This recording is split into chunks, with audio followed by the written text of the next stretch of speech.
Hello everyone, আসসালামু আলাইকুম। আমি আকিব হোসেন। আমি আছি এখন বর্তমানে চায়নাতে জুজু সিটিতে। তো আজকে হচ্ছে যে আমাদের এখানে ঈদ উল ফিতর। বাংলাদেশে হচ্ছে যে আমাদের থেকে একদিন পরে আমরা আছি হচ্ছে যে সৌদির সাথে ঈদ করতেছি আজকে।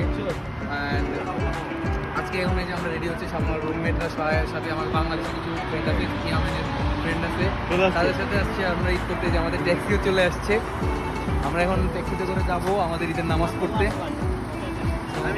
সবাইকে ঈদ মোবারক, আসসালামু আলাইকুম। সবাইকে ঈদ মোবারক। আমরা এখন যাচ্ছি পবিত্র ঈদ উল ফিতরের নামাজ জামাতের সহিত আদায় করার জন্য। আমাদের এখানে এখন সকাল 6:40 বাজে। আর চায়নাতে আমরা যে সিটিতে থাকি জুজু সিটি, এখানে জামাত খুব আর্লি হয়, 7:30 জামাত। তো আমাদের এখান থেকে মসজিদের দূরত্ব প্রায় অলমোস্ট 40 মিনিট লাগে। তো এই জন্য আমরা আগে বের হয়েছি। আমরা সবাই এখন গাড়ি করে যাচ্ছি। এই যে ওরা পিছনে আছে, রাস্তা পুরো সকাল ফাঁকা।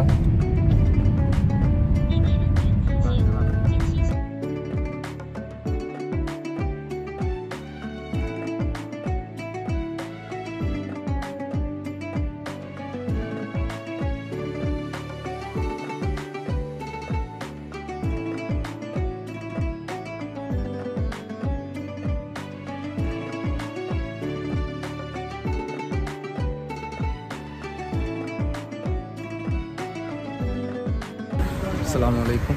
আমরা চলে আসছি এখন মসজিদের বাইরে।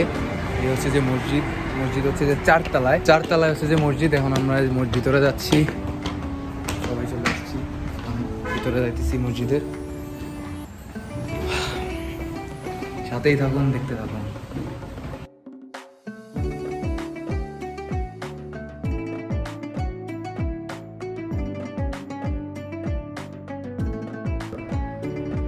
তো আমরা চলে আসছি মসজিদে।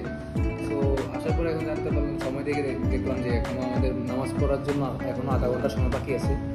তো মসজিদে এখনও তেমনভাবে কোনো চাইনিজ বা অন্যান্য যারা আসে নামাজ পড়ার জন্য তারা তো আসে নাই। তো আমরা আসছি মসজিদের ওয়েটিং রুমে বসে আছি, আমরা সবাই আসছি এখানে বসে আছি এখন। তো নামাজের জন্য ওয়েট করতেছি।